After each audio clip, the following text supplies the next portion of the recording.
E quais foram os resultados do Plano Bresser? O Plano Bresser foi colocado em órbita ali no mês de junho para durar 90 dias, mas ele acabou se perdendo pelo caminho, não foi respeitado no interior do próprio governo. Ele procurou até evitar alguns cochilos cometidos pelo Plano Cruzado. Por exemplo, deixou o câmbio flutuar de acordo com a inflação, realinhou preços defasados dentro do novo congelamento e segurou o salário só por 90 dias. E contou também com a ajuda do próprio arroxo salarial, que evitou a explosão do consumo, o desabastecimento e o ágio. Mas o plano que nasceu torto acabou morrendo torto. E o CIP, que se pretendia um super CIP, fecha o ano literalmente desativado ou esvaziado. A verdade é que ele cometeu um grave erro. Ele confundiu controle de preço com arroxo de preço, impedindo o repasse de custo comprovado para preço administrado. Ele estabeleceu o prejuízo por decreto. Aí ele se danou, porque contribuiu para aumentar a aflição dos aflitos. O consumidor não ganhou nada com isso e o produtor, coitado, quase fechou as portas. Após 3 meses do Plano Bresser, a saída do congelamento de preços e o início da fase de flexibilização não trouxeram grande alívio a nossos preços. De certo modo, nossos preços ao consumidor tornaram-se relativamente baratas.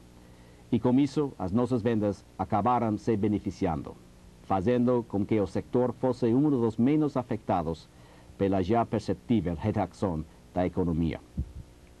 O controle de preços pelo governo tem sido cronicamente um problema para muitas empresas, e especialmente na Kodak, sobre 2 de nossos produtos, papel fotográfico e filmes de raio-x. Por isso entendemos perfeitamente a reação de Auto Latina. Nessa fase tivemos também 2 importantes decisões internas. Criar a Kodak do Brasil Exportadora, subsidiário da KBL, dedicado apenas à exportação, obtendo-se importantes benefícios fiscais. E obtivemos também a aprovação da matriz para operar a fábrica de São José dos Campos durante 7 dias e em 4 turmas, o que beneficiará em muito nossas exportações futuras. E o famoso déficit público, Joelmir. No Brasil e na maioria dos países do mundo, o governo continua gastando muito e, o pior, gastando mal. Isso provoca déficit público. O verbo sempre maior do que a verba. Para cobrir esse rombo, o governo deficitário lança mão de poupança alheia, dívida externa, ou de poupança falsa, que é moeda sem lastro em produto que gera inflação aqui dentro. E a dívida pública do governo acaba também inflacionando os juros que são repassados para preços, ajudando a realimentar todo o processo inflacionário. Em 87, o governo começou o ano anunciando um déficit público até dezembro de apenas 1,5%. Já com o Plano Bresser em junho, ele corrigiu essa meta para 3,5%. E estamos fechando o ano com um cálculo aí de déficit público da ordem de 4,9% o oficial, mas com algumas más línguas fora do governo, já entendendo que estamos a bordo de um déficit de 5,5% a 6% com ou sem o pacote fiscal.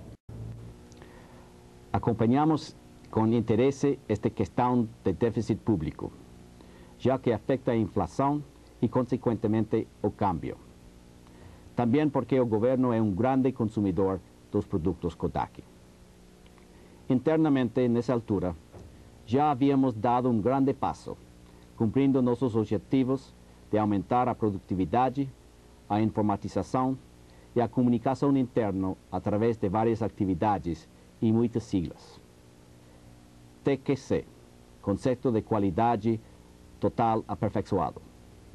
PROS, cerca de 500 pessoas interligadas via microcomputador, inclusive alguns vendedores e clientes. Telemarketing, para maior rapidez e eficiência no atendimento ao cliente. Novos computadores, centrais no Morumbi e em São José dos Campos. Processo de vendas, conjunto de métodos e sistemas para maior eficiência de nossos vendedores. Novos sistemas telefônicos, de início no Morumbi. Novo sistema de telex via PROS, a fase de instalação agora. sistema de comunicações internas ou atualidades Kodak Video. Joelmir, o que nos pode dizer sobre o consumo e PIB? Em matéria de crescimento ou de vontade de crescer, a economia brasileira revela pelo menos uma santa teimosia. Com toda essa crise armada pelo próprio governo dentro do mercado, a economia conseguiu segurar as pontas da produção, do consumo e até do emprego. O PIB de 87 deve ter crescido entre 4% e 5%, contra mais de 8% em 85, mais de 8% no ano passado, mas menos mal. O emprego não cresceu, mas também não desabou. O trabalhador perdeu, foi no arroxo salarial. Aí sai de baixo. As perdas do salário real este ano, de janeiro a dezembro, podem ser estimadas a nível de classe média em praticamente metade, 52% segundo o Diese. Isto significa o seguinte: o poder de compra neste Natal de 87 é metade do poder de compra no alegre Natal de 86. Fizemos o possível para que o arroxo salarial não afetasse nossos funcionários. Procuramos sempre fazer antecipações salariais e pagamos também os subsídios anteriores rapidamente. No final de novembro, anunciávamos um excelente benefício adicional: o plano de complementação de aposentadoria para todos os nossos funcionários. A queda de consumo de nossos produtos, como foi dito, também foi pouco acentuado. Algumas razões foram o forte prestígio de nossa marca e a qualidade aperfeiçoada de nossos produtos e o grau de diversificação de nossa linha de produtos, além dos preços relativamente razoáveis. Nessa época, felizmente, devido à negociação e argumentação junto ao governo, tivemos nossos preços liberados. Como balanço de 1987, a KBL pode expandir suas vendas em mais de 3 vezes o produto interno bruto do país. E os resultados finais foram aceitáveis. Aproveito para agradecer os esforços e a dedicação a todos os funcionários da KBL. Sem o que não seria possível alcançar esses resultados. E o que acha, Joelmir, sobre o tratamento da inversão estrangeira? A economia brasileira tem a obrigação moral de crescer de 7% ao ano no mínimo para tão somente ampliar o nível de emprego exigido por uma população que cresce de um Uruguai por ano. Acontece que a poupança interna não é suficiente para bancar esse ritmo de expansão. Ela só segura 5% ou no máximo 6%.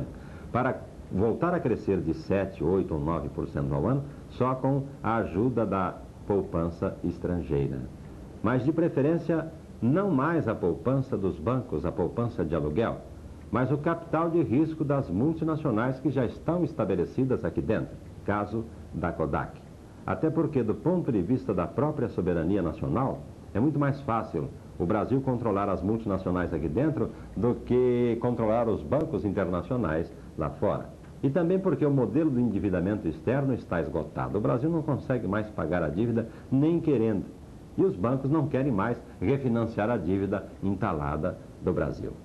Então o negócio é estimular o investimento internacional de risco no lugar da poupança de aluguel. E de preferência, via constituinte, sem a invenção de reserva de mercado disso ou daquilo, porque reserva de mercado, como vimos agora no fim do ano, só provoca retaliação comercial em prejuízo do próprio Brasil.